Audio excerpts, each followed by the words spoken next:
ToplessRobot.com presents... Previously on Cosmic Love. He's not gonna last for long. They're swarming him. What do we do?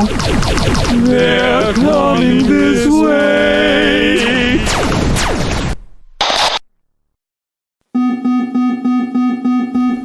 Warning, you have exceeded your stay at Docking Bay Alpha. Did you finish the Dalek presentation last night? I don't see your slides uploaded to DocuShare. You know how important this client is. This is a courtesy notice that 375 credits have been deducted from your account.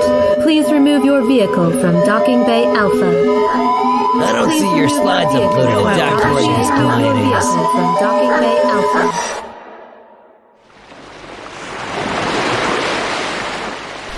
It can be a crazy universe out there, but in here, there's peace and quiet. PS 64. You don't have to suffer alone.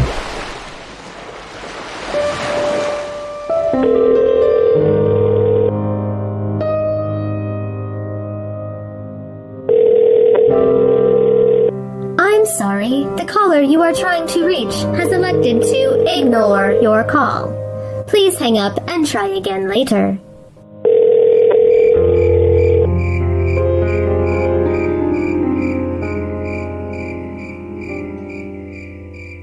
It can be a lonely universe out there, but in here, you're family. PS 64. You don't have to suffer alone. Good evening, ladies and tentacle monsters. If you're out there, if anyone is out there, you're listening to Cosmic Love with me, Madam Xandra.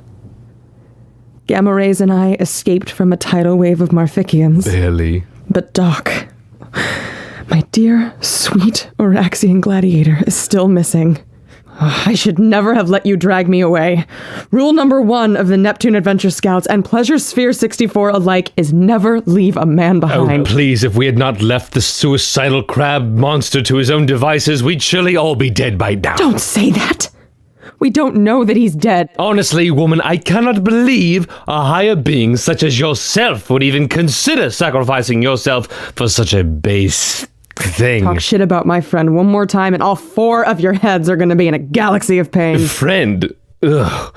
You are nowhere near as impressive a creature as we've been led to believe. Yeah, well, you're not such hot shit either. We have said it before, we will say it again. We were safer in the Illyria. Joining with you and the crab creatures brought nothing but danger and misery to our lovely faces. Oh, yes, you must protect those perfect faces. Your sarcasm belies a bitterness unbecoming to your station. What was that? I said, I wish the Marficians had killed you instead of the all-seeing eye. Gods of Mozart and Galliano, they killed the priestess? Shouldn't she have seen it coming? Okay, everyone's a comedian. We are hardly joking. This entire situation is a million light years from the Calrissian Laugh Palace, and come to think of it, that's as far as we want to be from here. We are finding somewhere safe, and we are barricading ourselves, and that is the end of it. What, no argument? No moving quips about safety numbers and the power of friendship? Fine. We can see we're not wanted. 4, wake up! Be outraged with us! Have things become less boring? Markedly so. We're leaving in outrage.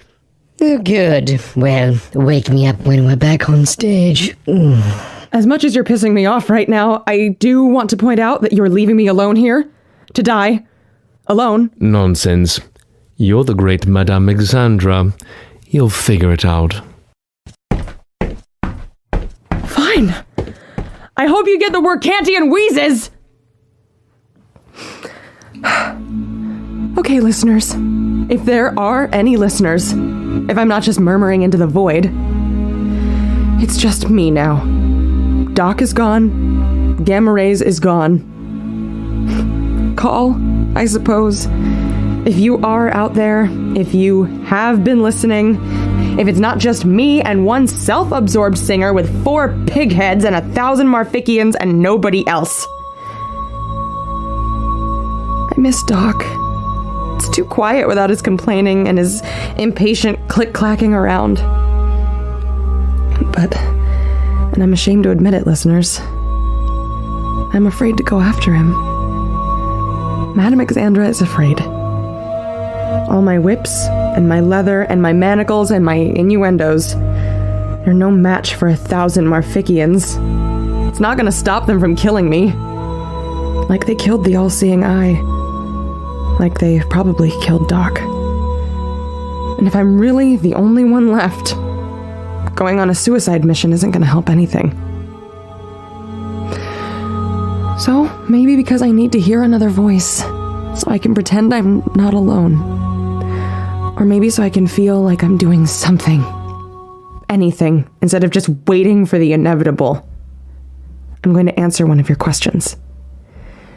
You'll understand why I chose this call. I've been wishing I could play it for weeks now. But with Pleasure Sphere 64 regulations, my hands were tied. And not in the way that I'm into. But now, in these circumstances, to hell with regulations. Ted, tell the listeners. Tell me your story.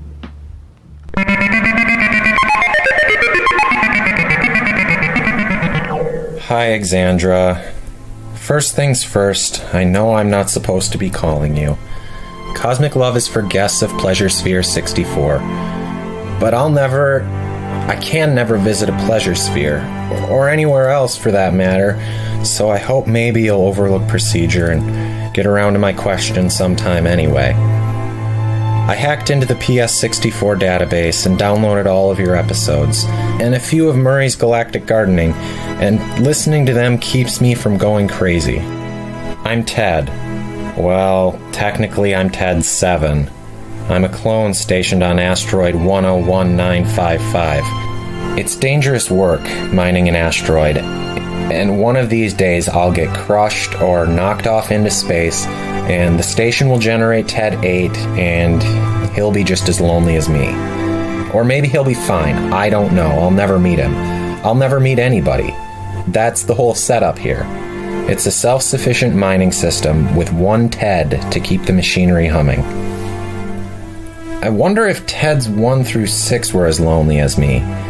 You know, if there's something wrong with me, Ted 7, if the system malfunctioned or something when it created me, am I supposed to be this lonely? And if so, gods, why? It's the quiet that gets to me. It's so quiet here when the machines aren't running. That's why I hacked into Cosmic Love. Hearing another voice, it's kept me from going crazy. Or I don't know, maybe it sped up the process. But I don't know how much longer I can do this.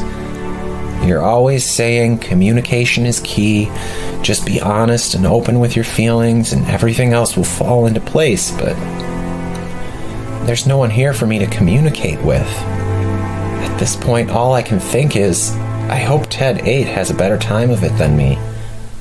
Maybe I should just jump out a window, float off into space, take off my helmet. It's gonna be Ted 8's turn before long anyway. I'm sorry to be such a downer. I did also want to let you know how much I love you and your show. I feel like I know you, even though we've never met. And even if I never get to experience the universe, I'm glad someone like you is in it. Oh, Ted. Oh, beautiful, strong, hopeless Ted. I'm glad that one good thing came out of this Marfician mess. That I'm finally free to play your call without fear of losing my job. Because I've thought about you every day since I received it. You got dealt a shit hand, my friend. And it doesn't matter what Teds 1 through 6 were like, or what Ted 8 will be like. You are you. And clone or not, you're a unique individual. And you're a vital part of the enormous, grand, painful exuberance that is life in this universe. Now, you may be expecting me to offer you some wisdom about how to stick it out, how to power through this. I could tell you to listen to music and read books and watch films, or I could tell you to meditate, or exercise, or, I don't know, get a fish. But honestly, Ted, this is not a figure out how to muddle through kind of situation. This is what ancient Earth called a 3-alarm fire kind of situation. An emergency, all hands on deck, get yourself out of there before this kills you kind of situation. It may be strange for you to think about it this way, but you and your employer have all the signs of a classic abuser-victim relationship. You're blaming yourself, wondering what's wrong with you, feeling trapped like you have no options. And I'm going to tell you what I'd tell anyone in that situation. Get out now. Back when I was a much younger and more naive Madame Xandra, I found myself in a relationship with a Bothan diplomat. He played all the usual mind games. Told me I was worthless, that no one else would want me, that I was lucky to have him. Little by little, he wore away at my confidence until I found myself locked alone in his deluxe suite at the 14 Seasons on Venus. Literally locked in the room. Afraid to tell anyone. Afraid that he'd come back. Afraid that he'd never come back. Afraid that I was nothing without him. And then out of the blue, it hit me. It was bullshit. It was all bullshit. I didn't deserve that. I had to get out of there, and fast, before that asshole killed me. So I broke a window, I replicated enough silk sheets to tie into a rope, and I got the hell out of there. Never spoke to him again. I actually saw him at a Cosmic Love function a few years ago. I knew he might be there. I was so nervous about what he might say, what I might do. But as soon as I saw him, all my nerves melted away. He was just a sad old man, and I'm Madame fucking Xandra. I just gave him a little pity smile before making a scandalous proposition to the Princess of Clendathu. So what does all that have to do with your situation, Ted? Well, your employer is my Bothan diplomat. I don't know the details of your life on this asteroid, but there must be a way of getting out. Maybe it's as easy as getting in a ship and leaving. Maybe you need someone to pick you up. As soon as I make it through this Marfician crisis and I can get to an outside line, I would be more than happy to call you a cab. My point is, I see you looking at that window, and I know what it feels like, because I've been at that window too. But you can either jump out of it, or you can tie together some sheets, and for the love of yourself, the beautiful, worthwhile, amazing person that is you, Ted 7, please choose the sheets. Thanks for calling. Hey, PS64 employees. Nobody responded to my code purple, so I'm forced to assume that everyone is either unconscious or incapacitated. Still, even if I'm the last one standing, it's my responsibility to keep you updated.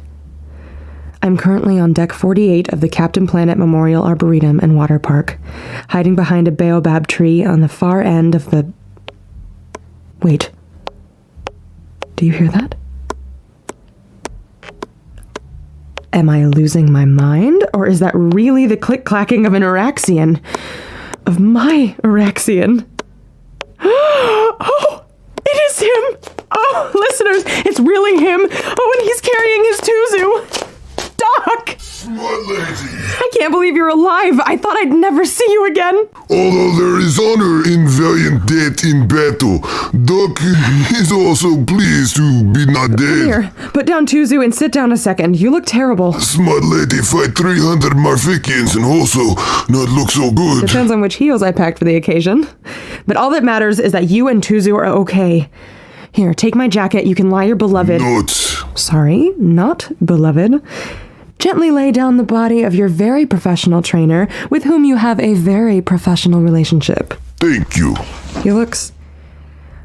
I mean, is he... No, Tuzu not dead. Oh, good. Oh, sweetie, I'm so glad. Because, he looks kind of dead. Melorian enter trance state when in trauma. The vacant body has recovered from stress of attack. We should get him to the medical center. No, he's not safe there. He's not safe anywhere. Pleasures feel more like dangers fear. You should really visit again sometime. It's usually quite relaxing. We bring Tuzo to economy room S847. What's economy room S847? He's the room of Doc. Okay. I mean, I know you want him in your bedroom. He's safe. Doc set up many deadly Urexian, what is word? Booby trap. Smart lady have no joke about trap of booby. Do you want one? No, just thought, never mind. Oh, listeners, he missed my sexy jokes. Did not miss. I missed you too, Buttercup. Come here, give me a hug. Urexian do not hug. Then give me the squeeze of a warrior. Fine. Then we go to economy room S847. Deal. Come here, you big lug. Oh, that was good. Now climb. Now climb.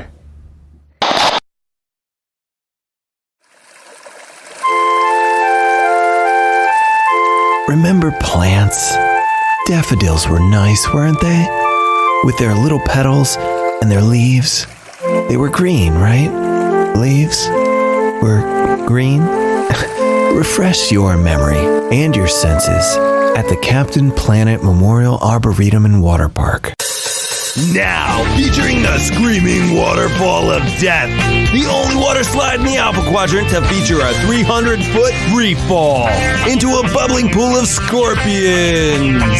The Captain Planet Memorial Arboretum and Water Park, the beauty of the past, the thrills of the future. Okay, PS64 employees, we are now at Doc's quarters. And you know, looking at an economy room now, after poking around in that luxury presidential suite, I can see how Doc felt a little ripped off. And Doc's room is not luxurious. It certainly is not. But what it lacks in size, it makes up for in an elaborate and frankly terrifying set of deadly traps. Urexian people are excellent at make booby trap. And as a bonus, he keeps saying the word booby. Things are finally looking up, folks. Booby trap is poor translation. Say it one more time. For me. Booby. It's the little things. So I'm going to wait in the corner here because frankly I'm terrified of getting an Araxian spike through my forehead. It's like the Temple of Doom in here. Doc is now carefully setting his trainer Tuzu down on the bed in the middle of the madness. Hopefully he doesn't wake up early and get an arrow to the face. Tuzu know how to navigate Urexian booby trap. Tuzu teach Doc everything Doc know. About fighting? About fight, yes. Not about love. Psst. Listeners, I'll fill you in later. I sense a learning moment coming up here, and I want it on the public channel. So you're sure you don't want to talk about it? Not even a little? Anyone can see that Tuzu means a lot to you. More than just a trainer. You really flew into a Barnakian berserker rage back there when he was in danger. You know, I just want the best for you. Bottling these things up isn't healthy. Doc very happy with Boto. Boto is all Doc know. Well, I'm sure you'll be very happy suppressing all your feelings for the rest of your life. He's more happy than when think about what could happen. Like what? Like if Doc's mother disown him for bring shame to family line, or if Tuzu reject and no longer is mentor to Doc. Would rather have Tuzu as teacher than no Tuzu at all. Nobody said love came without risks. Risk is for battlefield. And bedrooms. Speaking of, this particular bedroom is more dangerous than even I prefer. Is Tuzu's cute little body safe to your liking? Can we jet on out of here? Go where? I don't know, Sunshine. I honestly don't know. He's safe here. There's a throwing star 6 inches from my eyeball. I'm not sure safe is the word I would use. Perhaps smart lady answer smart question. You want me to take a call? Answer question makes smart lady happy. And Doc will follow smart lady where she go, but wish to be with Tuzu for much time as can. My exoskeleton softy. Wish to answer question or not? All right. As long as you promise none of these pointy objects are going to impale me. I've grown rather attached to this face, and I'd hate to have to buy a new one. Doc will keep smart lady's face safe. Okay, listeners, I owe you all a serious apology. I just spliced you into the middle of the story there with no explanation at all. Did what? What splice? My heart is full to bursting at the news that Gladiator Doc Bludnikoff is back safe from his close encounters of the turd kind. See what I did there? Because the Marfikians are pieces of shit. What splice? Oh, well, just that I, flipped over to the public channel a few minutes ago because I thought the listeners could learn something from your situation. All listeners know of Doc and Tuzo? Relax, honey, there's no one out there. Then why keep broadcast? I don't know. Hope, I guess? Doc does not want all listeners to know a personal situation. I'm telling you, there's no one out there. This is just me making a record for the future. Here, I'll show you. One last time, if anyone is out there, please call in. If you somehow made it through the bomb, if you're hiding in safety somewhere, if you've been listening this whole time but for some reason haven't wanted to or haven't been able to call in, do it now. Please, give me a call. See? Nobody out there. I told you your secret was safe. Is call. Wait, you hear it too? Well, answer. Hello? Hello, you've reached Madam Xandra, Cosmic Love. Hello? Hello, are you a Pleasure Sphere 64 guest? Are you okay? Tap on the phone twice if you're okay, but you can't talk. Tap 3 times if you... Oh my god, this is why I haven't called. I knew you were going to turn it into such a thing. A thing? What are you talking about? What thing? Who is this? Hello?